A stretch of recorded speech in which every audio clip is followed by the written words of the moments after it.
చిగురించబోతుంది. గొప్ప దినాలు నువ్వు చూడబోతున్నావు. నీ యేసుకు సమస్తము సాధ్యమే. గుడ్ మార్నింగ్ దేవుని ప్రియ కుమారుడు, గుడ్ మార్నింగ్ దేవుని ప్రియ కుమార్తె, special good morning to you. కీర్తన భాగంలో కీర్తన 91 అధ్యాయంలో ఓ మాట నేను చదివి మీకు వినిపించడానికి ఇష్టపడుతున్నాను. జాగ్రత్త చూడండి. కీర్తనలు 91 అధ్యాయము ఈ విధంగా ఉంది.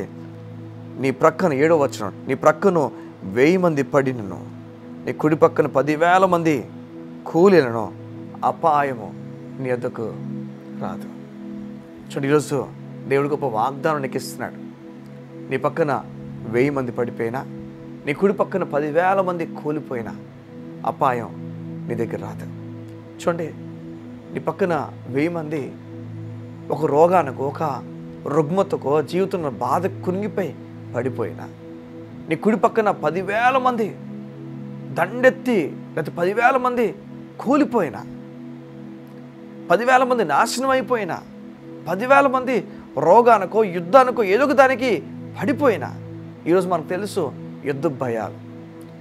ఏ సమయంలో బాంబు వచ్చి పడుతుందో తెలియదు, ఏ సమయంలో విపత్తు వచ్చి పడుతుందో తెలియదు. ఈ లోకం అంతా కూడా భయాలతో నిండిపోతున్న సమయం. సగం దేవుని మాట భయాలు ఇంకా ప్రారంభం మునిపే మాట ధైర్యాన్ని మనకు ప్రకటిస్తుంది. నీ ప్రక్కన 1000 మంది పడినా, నీ కుడి పక్కన 10,000 మంది కూలిపోయినా అపాయము నీ వద్దకు రాదు. అపాయం రాదట. వారందరూ పడిపోయినా, వారందరూ కూలిపోయినా దేవుడు మాత్రం నిన్ను కాపాడుతా అని చెప్తున్నాడు. ఆయన తన రెక్కలతో నిన్ను కప్పుతున్నాడు. ఉదయం నీకు చెప్తున్నాడు, గొప్ప ధైర్యంగా ముందుకు అడుగులు వేయి. నీ కొరకు దేవుడు ఉద్దేశించిన సంగతులు గొప్పగా ఉండిపోతున్నాయి. సగం ఎంత గొప్ప దేవుని కృప చూడు. ఈ ఉదయం దేవుడు నీతో మాట్లాడుతూ చెప్తున్న మాట ఏదంటే, నీ పక్కన ఎన్ని జరుగుతున్నా నువ్వు కంగారు పడక. దావీదు యుద్ధాలకు వెళ్తున్నప్పుడు అనేక మందిని జయించుకొని వచ్చేవాడట. చూడండి, ఆ సమయంలో రాజుగా సౌలు ఉన్నప్పటికీ దావీదుకి అధికమైన పేరును దేవుడు కలుగు చేశాడు. కారణం, దేవుడు దావీదు పక్కన పడిపోతున్న వారిని అధికం చేశాడు. ఎంతమంది వచ్చినా వారందరూ కూలిపోయేవారు, దావీదు మాత్రం నిట్టూరుగా నిలబడేవాడు. చూడండి, గొలియాత్ సమయం మనకు తెలుసు.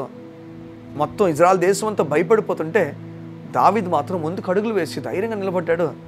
ఏం చెప్తున్నాడు? ఎంతమంది పడిపోయినా నేను మాత్రం ధైర్యంగా నిలబడతాను. అవును, ఉదయాన్న నీవు కూడా ఈ విధంగా మాట్లాడి చెప్పాలి. నా పక్కన 1000 మంది పడిపోయినా, నా కుడి పక్కన 10,000 మంది కూలిపోయినా అపాయము నా ఎద్దుకు రాదు. నా దేవుడు నాకు తోడై ఉన్నాడు.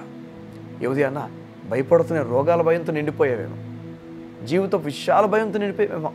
వారికి అలా జరిగిందండి, వీరికి అలా జరిగిందండి, ఇవి నాకు కూడా జరుగుతుందేమో.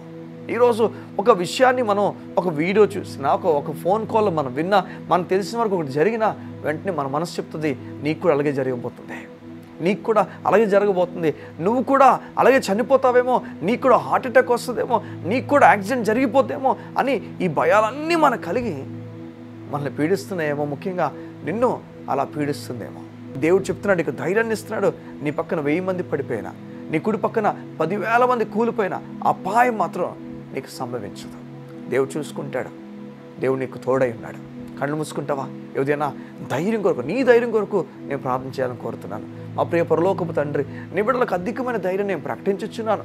అయ్యా, వారు ఏ విషయంలో భయపడిపోతుందో నాకు తెలియదు, వారు భయపడిపోవాల్సిన పని లేదని, నీవు వారి ప్రక్కన ఎంతమంది కూలిపోయినా, మా తండ్రి వారి కుడి పక్కన ఎంతోమంది కూలిపోతున్నా నీవు వారి పక్కన నిలబడి వారి అపాయం నుంచి తప్పించు దేవా, నీకు స్తోత్రాలు. నీ బిడ్డలకు ధైర్యమును ప్రకటించుచున్నాను, బలమును ప్రకటించుచున్నాను, దేవుని ఆదరణ ప్రకటించుచున్నాను.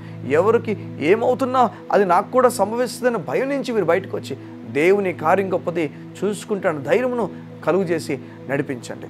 నీ బిడ్డలకు నీ కృపను ప్రకటించచ్చు. యేసు నామమున ప్రార్థించుచున్నాను తండ్రి.